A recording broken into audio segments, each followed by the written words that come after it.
மறுக்கப்படும். ஜோதிடத்தை நம்பாதவர்களுக்கு நீங்க என்ன சொல்ல விரும்புவீங்க?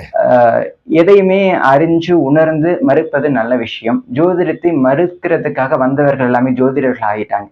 அதான் உண்மை. ஜோதிடம் அப்படின்ற கலை பொய் நிரூபிக்க வந்தவர்கள் அத்தனை பேருமே ஜோதிடர்களா வலம் வரக்கூடிய எதார்த்த உண்மை இருக்கு. ஜோதிடம் மகா பெரிய சாஸ்திரம்.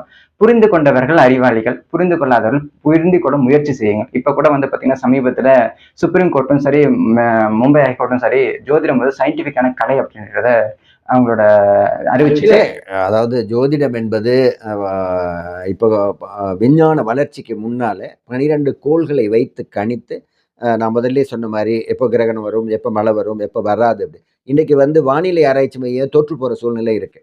இன்னைக்கு வருங்கிறாங்க, வரல. நாளைக்கு மழை வராதுன்னுவாங்க, திடீர்னு மழை பெய்யும். ஆனால் அந்த காலத்துல கணித ஜோதிடத்தின்படி அது இயல்பாகவே நடந்திருக்கு. இன்னைக்கும் அந்த ஜோதிடர்கள் தங்களுடைய